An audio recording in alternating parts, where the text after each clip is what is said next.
What's going on, guys? Welcome back to another Predator Hunting Grounds video. Today we're going to go over some random tips and tricks for the fire team that maybe you don't know. These are the ones that are a little more obscure, not just kind of thrown at you within the tutorial.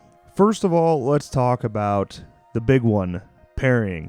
If you want to be able to get out of a bad situation, as long as your teammates are working with you, the Predator's charging at you, he's meleeing like crazy, he's got the stick in his hand, the best way to get out of the situation is to parry. And parrying is actually extremely simple. All you do when the Predator's swinging at you is melee. That's it.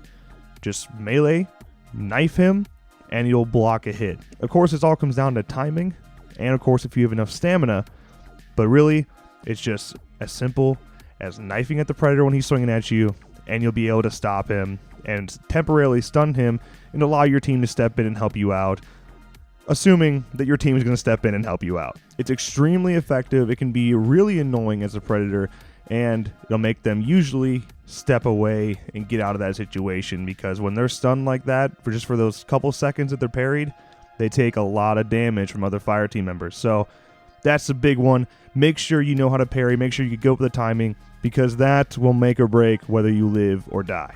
Next, make sure you're mudding up. I mean, this one should be obvious, but if you don't mud up, Predator will be able to spot you with his thermal vision and target isolation. At the start of every game, make sure you mud up and make sure you're paying attention to it. If you see your mud start to wear off, re-mud up, because this is going to keep you away from Predator.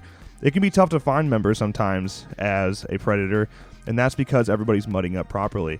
Make sure you're doing that. Don't be that one teammate that screws over the rest of the team because he didn't mud up. Of course, the Predator can still rely on sound blips to find you, but that's where this next step comes in.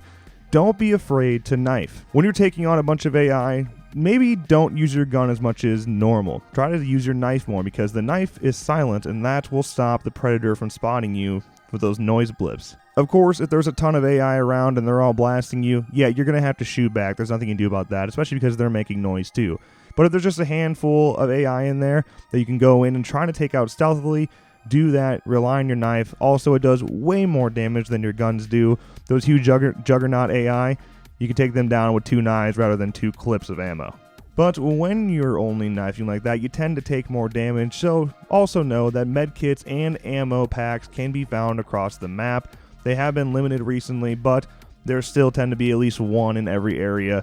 So look for medkits, look for ammo packs. Medkits usually found randomly, whether that's on a wall or on a desk or on the floor.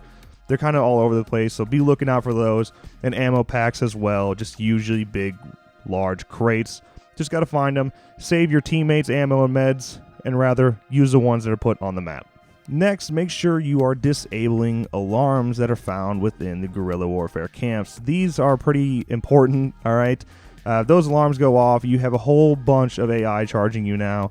Instead, make sure you disable those alarms. Don't allow them to come, because if you're distracted by AI, that's the Predator's best time to attack you and sneak up on you. So disable those alarms. Avoid as much AI as possible.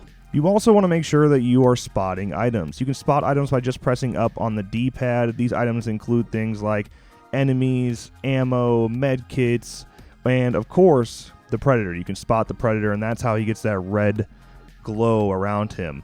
Just press up on your D-pad to spot him. Again, that's very crucial to help your teammates out, and it'll help you see Predator and things like that through trees, which is always great. Make sure you are staying close to your teammates, but of course, not too close. You don't want to be holding hands, all right? You don't want to be that close, because the Predator comes in with that combo stick. He can take down 3 or 4 of you extremely quickly. But you want to make sure you have eyes on your teammates. You want to be, if they do get attacked, you want to be able to shoot the Predator as he's attacking them. That's the big thing here. We want to be able to team up. We want to be able to shoot Predator and help each other out. And the only way to do that is by being close, but not too close that we could all get meleeed at the same time. And last but not least, the second wind on Predator.